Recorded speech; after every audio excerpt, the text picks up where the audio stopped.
Hey everyone, Christopher here, and welcome back to a very snowy day on the Boldly Grow Homestead. As promised, I figured it's about time that I do a little video on my 2020 garden plans. I will warn you, it will be very overzealous and will probably not come out the way that I think it will, as was the case last year. But it's always fun to plan and have goals, so I'm going to get out of the snow, and let's talk. Homesteading, the original frontier. These are the adventures of the Boldly Grow Homestead.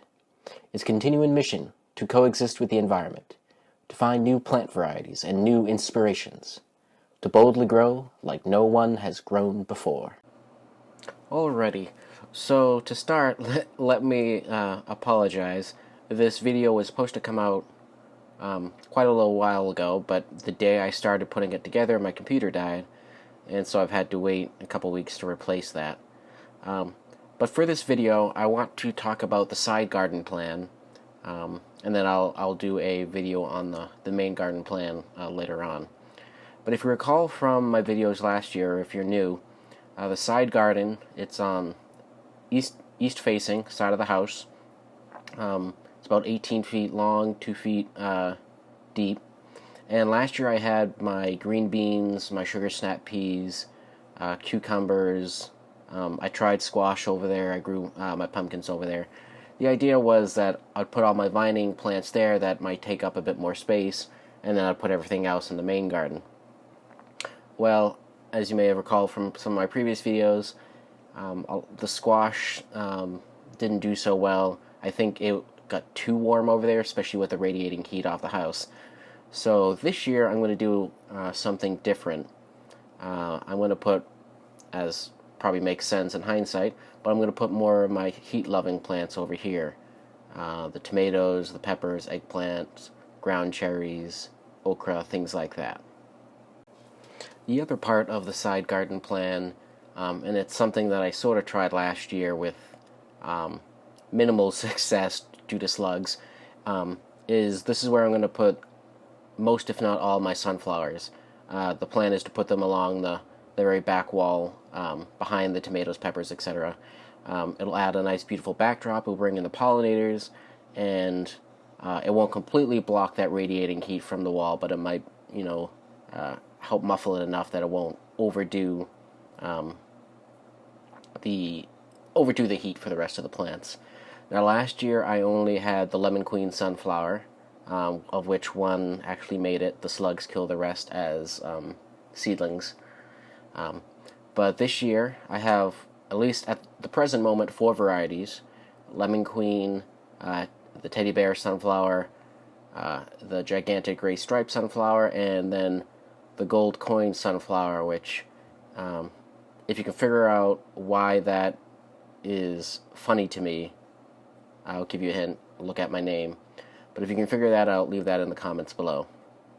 But I did just recently, as of yesterday of me talking, win a giveaway I didn't even know existed, from Salon Girl over on YouTube. I'll link her down below. And she's going to send me a selection of sunflower, pepper, and tomato seeds that I don't have on my list. So everything I say here, the varieties themselves, may have to change a bit. Now, one of my favorite things to grow, aside from squashes and pumpkins, is peppers. It's one of my favorite foods, especially spicy peppers. I like spicy food. So I'm definitely going to fill this space with as many peppers as I can fit. I'm sort of loosely following the square foot gardening style, which in the original square foot book they say 1 pepper per square foot. But I know Sunshine Farm on YouTube, a fellow New York gardener, in their guide they said you could go up to 2 per square foot, which, considering how much I love peppers, I am going to try that and see how it works. So I'm going to do a mix of spicy and sweet peppers. On the top of the list of most spicy is certainly the ghost pepper. I have no idea what I'm going to do with that, but I have seeds. I really want to try it and see how that works. The Peter Pepper is what I'm excited about. If you don't follow her, I recommend you follow Homegrown Garden on YouTube as well as Instagram. I'll make sure of leave her information below. But she and a friend of hers decided to start the Willy Chili Challenge 2020 hashtag, all that. And if you look at a picture of the Peter Pepper, you'll know why. Maybe not your most family-friendly pepper, but I'm always in for a fun little competition, especially when it involves grown peppers. So I decided to pick up some seeds for that, and so I'll be growing at least 2 plants of those to, double my chances of good success on that. Tabasco pepper, of course. If you didn't see my Tabasco pepper video from last year, it's a hoot. I think it was probably one that people liked the most. I was foolish enough to try one straight from the garden, and, well, the video probably will go as well as you expect. The fish pepper is one I didn't actually purchase. I think I got that in one of the seed swaps I did, but it's one I've heard a lot of good things about, so I'm excited to try that. Obviously, everyone's got to have a jalapeno pepper in there. And then the classic red cayenne. I'd like to make some of my own red pepper flakes. So those are the spicy peppers. Again, I have more pepper seeds coming in that surprise giveaway. And there's more that I own that I don't know where I'm going to put them yet. I am trying to get an allotment as well, so we'll see if I can squeeze some more elsewhere. For sweet peppers, going to go with the classic King of the North for a classic bell pepper. Last year I did have some colored bell peppers, but they did not, they didn't produce well. What happened, and is what I hear a lot of people have issues with, so if you have suggestions, let me know, was that the colored peppers, they tend to rot before they ever change colors, and that was the experience I had. So the only thing I successfully picked pepper-wise were green. The Oro Campolio is recommended by Roots and Refuge Farm, Jess over there. I tried last year, but long story, issues didn't grow. None of my peppers really grew. So I'm excited to give that another try. I'm not even going to try to pronounce this one, but it's the paprika pepper, which is one of my favorite seasonings, so again, like to try that. And then lipstick bell and sweet chocolate to get some other variety of sweet peppers in there. So unlike last year, I do have grow lights now, so I'm going to be trying my peppers and the tomatoes that I'll be talking about next and so on. I'll be starting those indoors, and hopefully I'll have better success this year with those. Alright, so short story. When I was growing up, I was a horrendous eater. I was one of those chicken fingers and fries, mac and cheese, hot dogs, very little in the way of vegetables, maybe broccoli if it was a good day, steamed carrots if it was a really good day. So I was a pretty bad eater, and one of the last vegetables that fruit, whatever. One of the last garden items I really started adding to my diet was tomatoes. So I'm still picky on which ones I choose to eat and do not choose to eat. I am certainly by far a cherry and grape tomato fan. So last year I grew Sweetie Cherry from M.I. Gardner, and it took a while, but I actually managed to get it to grow from seed, direct sown, and it was delicious. I had also planted a start I got from the local box store. It was a Bonnie plant. It was another cherry, and it produced really well, but it was nothing compared to the Sweetie Cherry. So I'm definitely growing that again. I tried growing Amish paste as my paste tomato to try to make sauce and so on, and it had one really big tomato produced, nice and green, and then all the frost hit. There was not enough time for it to ripen up, and I never got around to trying any green fried tomato recipes or whatever, so I want to give that a second try. Again, started indoors first. Dr. Witchy's, or however you want to pronounce it, that's another recommendation from Jess over at Roots and Refuge, and I've never had a yellow tomato, so I figured for a slicer this would be a fun one to try. I'm usually not a huge fan of the really big slicey tomatoes, but you know, live and try things, branch out, whatever. And then the Brad's Atomic Grape is one that I can now see I have misspelled here, but whatever. Is one that I did try growing last year from seed, direct sown. I had a couple plants come up with some beautiful tomatoes on it, and the deer got them. So that was a bummer. So those are the 4 that I know for sure I want to grow. Again, I have a lot more, and hopefully maybe I can put some in some grow pots elsewhere,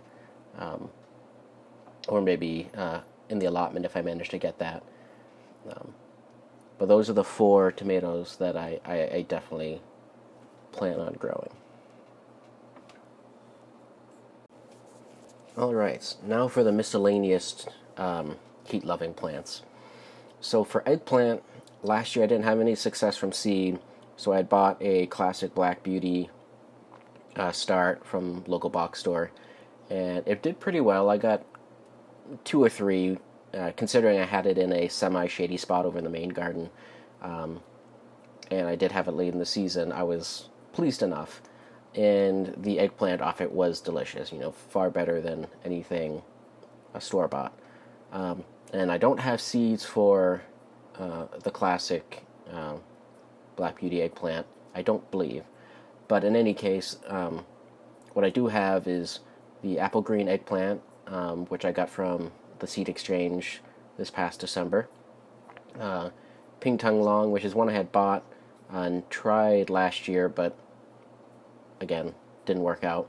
So I want to give that another try. And then Rosa Bianca? I don't know, however you pronounce it. That's a third one that I have. So I want to try those 3 varieties.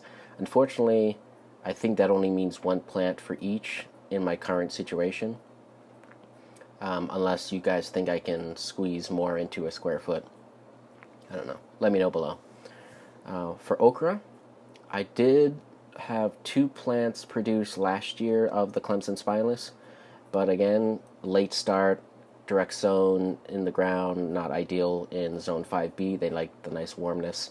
It was in the main garden doesn't get as much sun in the side garden, so I think I got 3 okra, like 2 from one plant and 1 from the other, which, if you know okra, you should be inundated with just a couple plants. So hopefully I'll have better luck on this side.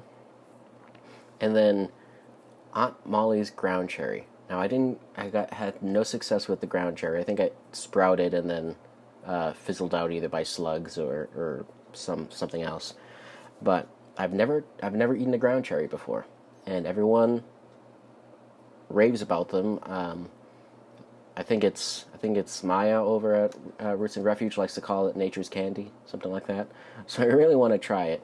So I'm definitely going to put at least 1 plant over in the side garden, and hopefully I'll be able to try that this year.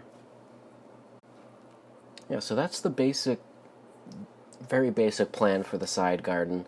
I think I forgot to mention that I'd probably plant 2 plants of the sweetie cherry, just because that's my favorite tomato thus far. And I forgot to also mention that I do have a blueberry bush over there that I planted last season. Probably, in hindsight, not the best location, but it is what it is. It's there now. I don't think it's going to produce this year either. I think it needs 1 more year, but I'm not certain on that. We'll see. And then I also forgot to mention that, and you probably saw in one of the initial graphics, that there are some pipes on the side of the house. So there will be some sections where I can't grow sunflowers, but I should still be able to get a good 14, 15 sunflowers if I stick to the 1 per square foot situation. Again, let me know if you think I can fudge that a bit more. So yeah, that's the current plan. Varieties, again, may change based on the new things I get.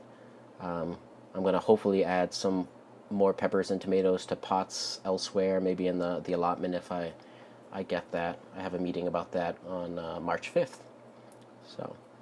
But in any event, let me know what your favorite varieties of these plants are in the comments below.